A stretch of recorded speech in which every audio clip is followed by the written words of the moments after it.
it's me, Gabby Pita, the Student Ministries intern and freshman girls leader. Welcome back to another week of On Mission and Hold Fast. I miss seeing you guys every week, getting to talk with you, hang out, play spike ball, play death ball, or line dancing, which is my personal favorite thing to do. And if you want to hang out with me or any of your other leaders again, sign up for an ice cream social, which is a great way for you to connect with your leader and talk and just reconnect about how life is going right now. And they'll even bring you ice cream or Starbucks. And if you want more information, we'll have the link in the description down below, or you can go to venturamissionary.com/students. Another great thing we have coming up is Summer Nights Drive-In Church Services, which start this Wednesday, August 5th. And what it'll be is that you'll get a meal and you'll have worship and a message, and it'll just be a really great time. It'll all be from the comfort of your car. And if you would like more information, the link will be in the description down below as well. And now I'm going to pass it off to Dylan, who's going to talk about how Jesus has been working in his life this past week. Hey guys, I'm Pastor Parker. I'm Dylan. And Dylan did something really cool this week that I wanted him to tell us all about. I think it's moving and powerful, and it also sets the stage for what I'm going to be talking about this week. So Dylan, you're getting ready to go to school, and you've had a lot happening in your life during COVID. Fill us in. What's up, dude? So I've had graduated from high school this year. Congrats. Where from? Buena High. Go Bulldogs. Got my Eagle Scout, which is a huge accomplishment. Different than a pigeon badge, right? Very different than a pigeon badge. And then I turned 18 as well. So over those three events, I got a lot of money. And I was just kind of looking forward to like getting new stuff, kind of kicking off adulthood with like new computer, new skateboard. You're headed to school, so like you have things you need too. It's not just getting new stuff to get new stuff. Like you need new stuff. Deck out my camping arsenal, so I go camping a lot. So I was just like looking for all these things and what I could get. And then as we were going through the James series, at the very end of James, I just felt super convicted when he talks about the true religion that God like counts, which is taking care of the orphans, the widows, and the homeless. Such a powerful verse, huh? Yeah. Yeah, we're going through that as a church on Sunday. I know, it grabbed me too, dude. And it really speaks to what Doug's message last week or 2 weeks ago about faith without works and stuff like that. So, what is it? Faith without works is dead. So, being able to put that into practice with because you don't want dead faith, right? Yeah. So you got to respond. Yeah. So from that conviction, I decided to put a huge sum of the money that I receive and give it to other people. Wow. And so what we did is I got my small group together and we went out and we got a ton of deodorant, toothpaste, toothbrushes, socks, and we put it in a little bag that we could give to homeless people. So you want to not just use your money for yourself, but actually care for other people with what God has given you, dude. So in this case, you wanted to bless our brothers and sisters on the streets experiencing homelessness, man. Yeah. So cool. So we got together and we put about 35, 40 bags together. Wow. And what'd you do with them? So right now a huge amount of them are still at our buddy's house, waiting to get sent out across Ventura County. How are you going to do that? Not sure yet. Like throw them in your car? Yeah, so we have a few of us took them, so when we see people driving out of grocery stores and stuff. Cool. But we're still organizing something to go out and do it all in one fell swoop. Cool. I love that, dude, because it doesn't just make, it's not just like, those people, but you actually have to get out, you have to stop, you have to talk. Like, you get to know people. And so instead of seeing them as like, you're broken or, you did something to be homeless and looking down on those people, you're actually getting down on their level and serving them, dude. Yeah. It reminds me of, when Jesus is at the Last Supper and he gets up from the meal and he takes off his clothes and he puts a cloth around himself, which is how servants dressed back in the day. And he takes a bowl and some water and he goes up to his best friends and he starts washing their feet. It's the God of the universe coming down to our level, and at the same time, he's bringing other people up. That's what Jesus does all the time, right? He takes people and he brings them up. And what you're doing, dude, is so cool. As you get down on other people's level, you're also lifting them up. I think that's awesome, man. I love it. Well done, dude. Thank you. Absolutely, man. Yeah, it's an inspiring story. I think in this moment right now with COVID, everybody is so concerned with what am I going to do and thinking about ourselves. It's really easy to overlook the people that Jesus never overlooked. Yeah. And so it's such an inspiring story for me to hear you in this moment when, man, all of us are caring so much about ourselves and our own needs, which are legitimate. Like, you have legitimate needs too. You got stuff you need for school, but you aren't just caring about your own needs. You're also caring about other people's needs. I think that's awesome, man. Yeah. Well, and it's not, you're not putting them on your level by materialistic things, but it's even just the act of seeking them out, which is putting them on your level, because then you're saying, I care about you. Yeah, I see you, I love you. Like, you are known by God because, yeah, he loves you. He wants to be with you. I think that's so good, dude. Hey, open up that Bible. I'd asked you to read a section from Matthew called the Beatitudes. You know I didn't pass English. Come on, English. English. Did you finish high school? You just said you did, dude. We should take that money back if you didn't, bro. Technically finished high school. I know, that was a weird end, dude. So Matthew 5 starts with the Beatitudes, the blessings, and I think it's just an amazing section of the scriptures. It changes the way that we think about blessedness, which is what I'm going to be talking about. So would you read that for us, man, as a way to head into the message? Yeah, of course. All right, so Beatitudes, Matthew 5, verse 3. Blessed are the poor in spirit, for theirs is the kingdom of heaven. Blessed are those who mourn, for they will be comforted. Blessed are the meek, for they will inherit the earth. Blessed are those who hunger and thirst for righteousness, for they will be filled. Blessed are the merciful, for they will be shown mercy. Blessed are the pure in heart, for they will see God. Blessed are the peacemakers, for they will be called sons of God. Blessed are those who are persecuted because of righteousness, for theirs is the kingdom of heaven. Blessed are you when people insult you, persecute you, and falsely say all kinds of evil against you because of me. Rejoice and be glad, because great is your reward in heaven. For in the same way they persecuted the prophets who were before you. Thank you, man. Thanks for reading that. Thanks for sharing your story. Thank you for choosing to live like a student of Jesus and following his ways, man. Love you, brother.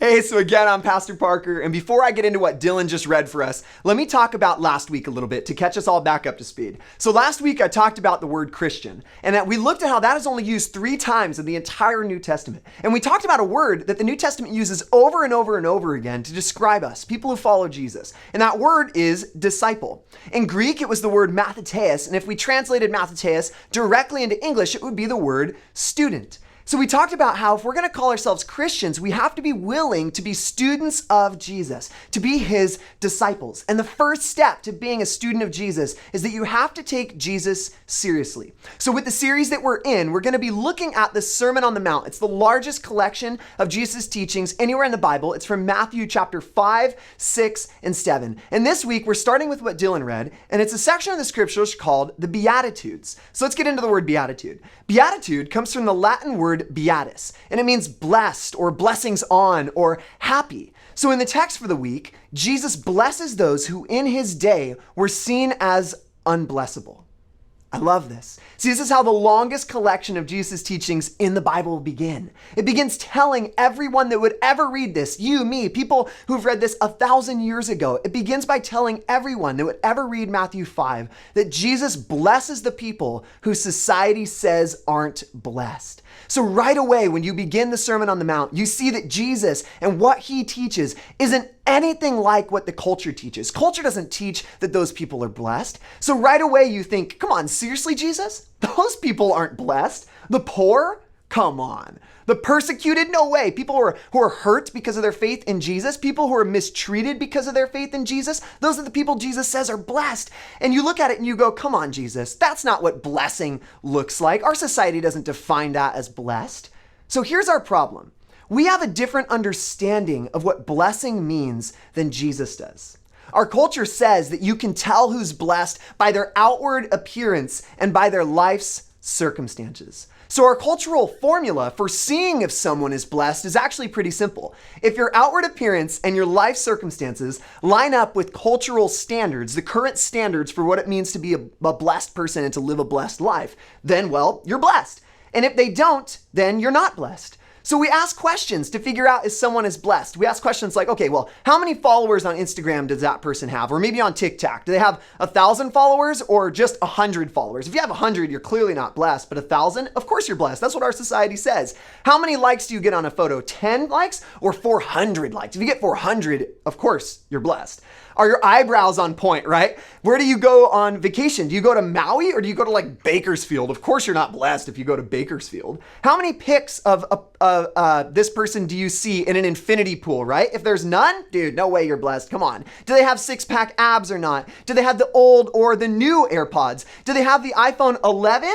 Or the 11 Pro? I mean, if you have the 11, you're more blessed than people who have the 8, clearly, right? But the 11 Pro, I mean, does it get any more blessed than that? This is the type of stuff that our culture thinks. And if our outward experiences and our life circumstances all add up, then, well, we're considered blessed. And if they don't, then we're just not considered blessed. This is what our culture teaches.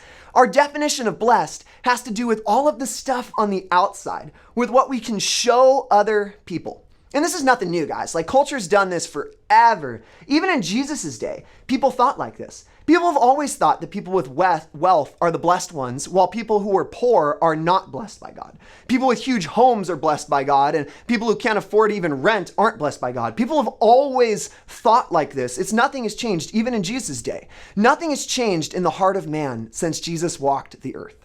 Look, I gotta say this. You have to hear me. There's nothing innately wrong with money or wanting new shoes or wanting new AirPods. I want the new AirPods. People who have that stuff, they might actually be blessed. If you have a huge house and an infinity pool and you go on killer vacations, I'm not saying you're not blessed. Here's the problem. The problem is when we think that those people are the only ones who are blessed. And we think that people who don't have that stuff aren't blessed.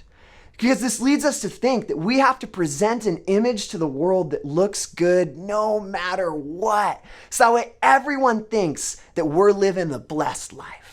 We only post the best photos of ourselves, or maybe like you're doing the Billie Eilish thing right now, right? And you only post the worst photos of yourself, the photos of you in your plaid pajamas or something like that, right? We add filters over everything. We post photos shot low so everyone can see our Jordans or our Air Force Ones. We work on our Snap game all day long to get more and more people to see our videos. And look, again, I want to say, none of that is necessarily bad. It's bad when we only want people to see the best of what we have, so that way everyone thinks we're blessed. It's bad when we only want them to see that and we hide the other stuff, the other parts of our life. It's bad when we put out a positive but a fake view of ourselves.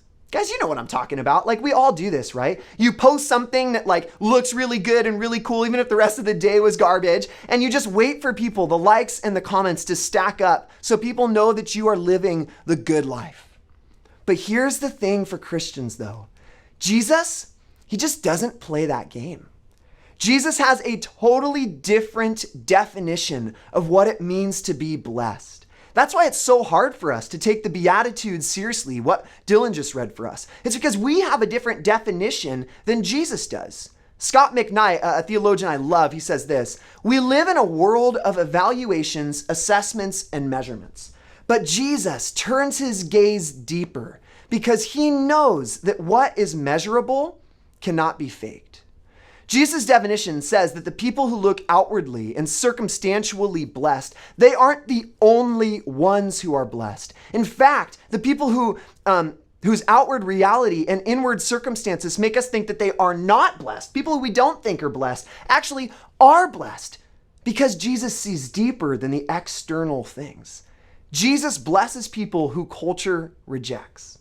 Jesus is amazing. He lifts up the people who culture pushes down, and Jesus calls these people blessed. But here's the neat thing. He doesn't push the people that we think are blessed down in order to pull other people up. We do that a lot, right? We push people down in order to lift ourselves up, but Jesus doesn't do that. Jesus lifts up the broken and the beautiful, and he sets us all on the same level playing field. Jesus invites us all to dine at his table and all become equals. Jesus has a different view on what it means to be blessed than we do. Jesus looks way deeper than we do. It's like this, man. Did you know that most famous people are super depressed? It is so much pressure to stay up on the top of culture. Think about how many child stars you hear of who just end up whacked out. It's because fixing your outward appearance all day, but leaving the inside rotting and unattended will slowly kill your heart and your life. It's like this. It's like when you're running behind. You need to get to school or to a class, or you need to get to work, or you got something going on that you need to get out of the house for, but you also need to make your bed. And so instead of like pulling up the sheets and tucking them in and getting everything all properly made, you just end up throwing the comforter over the messy sheet so it looks clean on the outside, and then you just bolt out the door, right? It may look good from the outside, but your bed is still a mess. I've done this so many times. See, there are so many people who are just straightening the comforters of their life, and they're messing with all of the outside stuff, while the sheets, like the inside things of our lives, stay wrecked. But Jesus doesn't play that game. So I want to talk to you guys about two ways that Jesus' definition of blessing challenges our definition of blessing. The first thing that Jesus' definition of blessing teaches us is this: our tendency to judge others by their circumstances, by their outward reality. That's not Christian, because it's not what Jesus did. Remember, Christian means little Christ. So in order for something to be Christian, it has to be something that Jesus himself did. And Jesus did not judge people by their outward circumstances. But we love to look at other people and we love to judge them. I think it's partly because we feel better about our own circumstances when we know that other people have it worse. We push others down in order to raise ourselves up. We think having lots of stuff and looking great on the outside means that you're blessed. But Jesus says here that in the Beatitudes that people who no one would think are blessed, who have the worst life, are indeed blessed. And here's why they're blessed. They're blessed just because Jesus says they're blessed. Check this out. God pours out blessing. I think we can all agree on that. Blessing comes from God. So if Jesus, who is God, says that someone is blessed, it means that they are blessed, right? If Jesus says they're blessed, they are blessed because blessing comes from God. And we don't have to fully understand this, guys. We do have to trust it, though. So when we judge others based on their outward circumstances, we aren't living like Jesus' students. We're not living like Christians because Jesus didn't do that. Jesus walked around, just read the Gospels, and he hung out with people who culture rejected and who culture thought were beyond God's blessing. Jesus was always hanging around with the poor people. He was always hanging around with the diseased, with the traitors. Matthew, the guy who wrote this section, he was a tax collector, meaning that he was like trading his own people's money in order to get more influence in his society. He was hated by Jewish people, and Jesus called him and he said, Matthew, come and follow me. Be one of my Matheteus. Be one of my students. Jesus hung around with people who were broken, who no one in society thought were blessed. This leads to my second point about how Jesus' definition of blessing challenges ours. The second point is this: the people that culture rejects aren't beyond God's love and care. The people that culture rejects, they're not beyond God's love and care. Jesus is saying that no one is beyond God's blessing. See, we may hear this and we may think this, but I think often we just don't act on it. Guys, we have to take this seriously. We have to live like no one is beyond God's blessing. This means not the homeless person outside of Winco that after you get your Chick-fil-A and you're turning back onto the road, you try and avoid eye contact with. They're not beyond God's blessing. This means that the person in your neighborhood who lost their job during COVID and may not be able to afford rent, so they might have to move out of your neighborhood, they're not beyond God's blessing. The classmate who just doesn't get math time and time again, you're like, come on, man, they're not beyond God's blessing. The person who annoys you in school, they're not beyond God's blessing. The person who beats you up at school, they're not beyond God's blessing. Not the person who is persecuted or insulted because of their love for Jesus, they're not beyond God's blessing. And here, you have to hear this. I think sometimes we have to start with ourselves. You are not beyond God's blessing. You have to accept this message to yourself first. I am not beyond God's blessing. I think a lot of the times we'll look at our own lives and we'll compare them to other people's outward circumstances. We'll use culture's definition to look at our own life and we'll think, I'm not blessed because I don't have fill in the blank, a new iPhone, new AirPods. I don't go on vacations because I don't go to this school or that school, or I don't play this sport, or I don't have a coach for surfing, or whatever it is. And we look at our life and we think that our lives suck and we're not blessed. And it's because we're using culture's definition of blessing to define us. We're looking at outward circumstances and appearances, and so we think we're not blessed. But remember, that's not the way that Jesus views blessing. his definition is different. You need to hear this. You are not beyond God's blessing because nobody is beyond God's blessing. See, you need to hear this for yourself because it affects how you treat other people. And how we see and treat others as Christians, meaning little Christ, remember, is how these people will think that Jesus sees and treats them. That's because you represent Jesus to the world. As a Christian, how you treat people matters. If you treat people like they don't matter and they aren't blessed because of their life circumstances, if you put people down and you don't make eye contact with the broken, then those people begin to think, because you're a Christian, you represent Jesus, that is how Jesus views them too. Remember, you represent Jesus. So what you do is what people think Jesus does to them. So if you judge people by their circumstances and you treat people like they aren't blessed, then you're not being a little Christ, because that's not being like Christ. So as Christians, we have to be like little Christs. We have to be Jesus' students, and we have to let Jesus teach us about all of life, including who is blessed. Part of that is choosing to see how Jesus sees. If you'll remember from last week, James 1:22, I read it. It says this, I love it. Do not merely listen to the word and so deceive yourselves. Do what it says. We all know it's one thing to just hear the words of your teachers in school, right? And things can go in one ear and out the other, and we can forget all about it. And it can work like that with Jesus. We can hear something that Jesus says and do nothing about it. And that doesn't make us a Christian. You don't have to be a Christian to hear the words of Jesus. Jesus was the first person who said the golden rule. And it's said in schools all across our country to people who are and are not Christians. What makes us followers of Jesus, his students, is doing what Jesus says. So how do we do that in this context when we talk about blessing? Some quick practical tips that have helped me are this. The first one is start challenging who you think is blessed in your mind. Here's how you do this, right? We all have thoughts about people. We all have thoughts about homeless folks, and we all have thoughts about people who we think are less than us. And our thoughts, what we think about people, affect our behavior. It affects how we respond to people. So sometimes we have to change how we think about people so that way we can change how we respond to people. So here's what I want you to do. Every time you want to judge someone for their circumstances or their outward appearance, say in your mind these two simple words. You are blessed. You're blessed. Just over and over again, say, you're blessed, you're blessed, you're blessed. What this does is it begins to rewire your thought patterns. You begin to have Jesus' mind for people instead of culture's mind for people. Because remember, Jesus looks at everyone as blessed by God. Romans 12:2 says this, do not be conformed to this world, but be transformed by the renewal of your mind. Like, let your mind change who you are. So we have to renew our minds. And saying you're blessed when you are beginning to judge someone will help you rewire your mind. The second thing that you guys can do is this. Do what Dylan did. Get creative with how to show others that Jesus says that they are blessed. Sometimes we don't just have to change our minds, but we actually have to change our response. Sometimes our actions need to go first, so that way our actions begin to change our minds about people.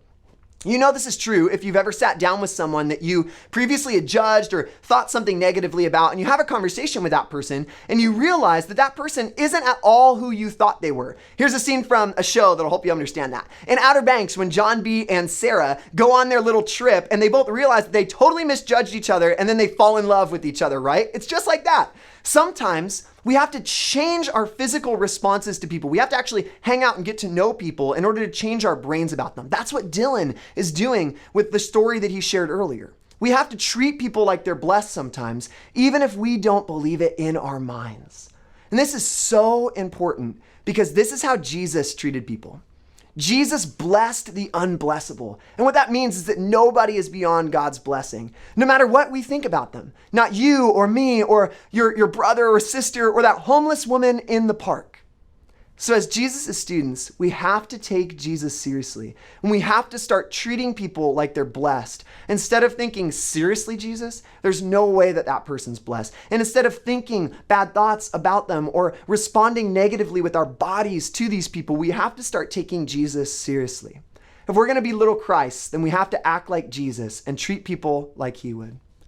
It can be hard to take Jesus seriously. I know that. But it's part of being a Christian. So let's do this together. Let's continue the conversation, guys. Great ways to do that are by processing the questions that we have available for you guys. You can do that with your friends or your families, or text any of your leaders. And while you're texting them, ask them to come to your house. We're doing these things called ice cream socials that hopefully you've heard about. And so that's where you can sign up, and one of your leaders will come to your house and bring you food or ice cream or Starbucks, and we'll talk with you and we'll get to know each other, all safe, practicing social distancing. And then another great way to continue this is come to the drive-ins that we're doing at church every Wednesday in August. It's going to be a great time. It's going to fill us up and connect us with Jesus. Here's what we have to do. Don't just stop here, guys. Remember what James says. You can't just hear this message and do nothing about it. You have to do something about what you've heard. So if we can help you with that in any way, feel free to text, reach out to any of your leaders, or just DM us on Instagram. Guys, we love you. Thank you for being with us. Grace and peace. We can't wait to be back together with you. See you guys soon.